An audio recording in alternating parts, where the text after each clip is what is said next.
চামচের মতো ভিনিগার, 1 চামচ লবণ, 1 চামচ হলুদ, 1 চামচ লঙ্কার গুঁড়ো, 1 চামচ জিরে গুঁড়ো, 1 চামচ ধনিয়ার গুঁড়ো,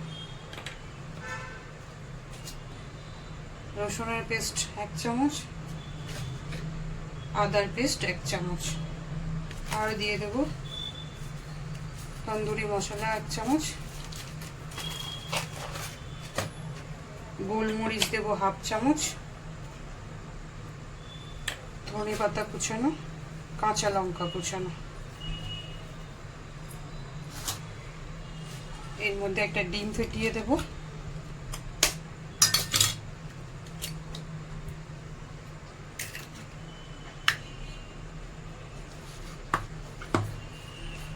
দিয়ে ভালো করে ম্যারিনেট করে রাখবো। এই ম্যারিনেটটা 1 ঘন্টার জন্য রেস্টে রেখে দেব। 1 ঘন্টা পর ফিরে এলাম। এবার দেব 2 চামচ ময়দা আর 2 চামচ কর্নফ্লাওয়ার।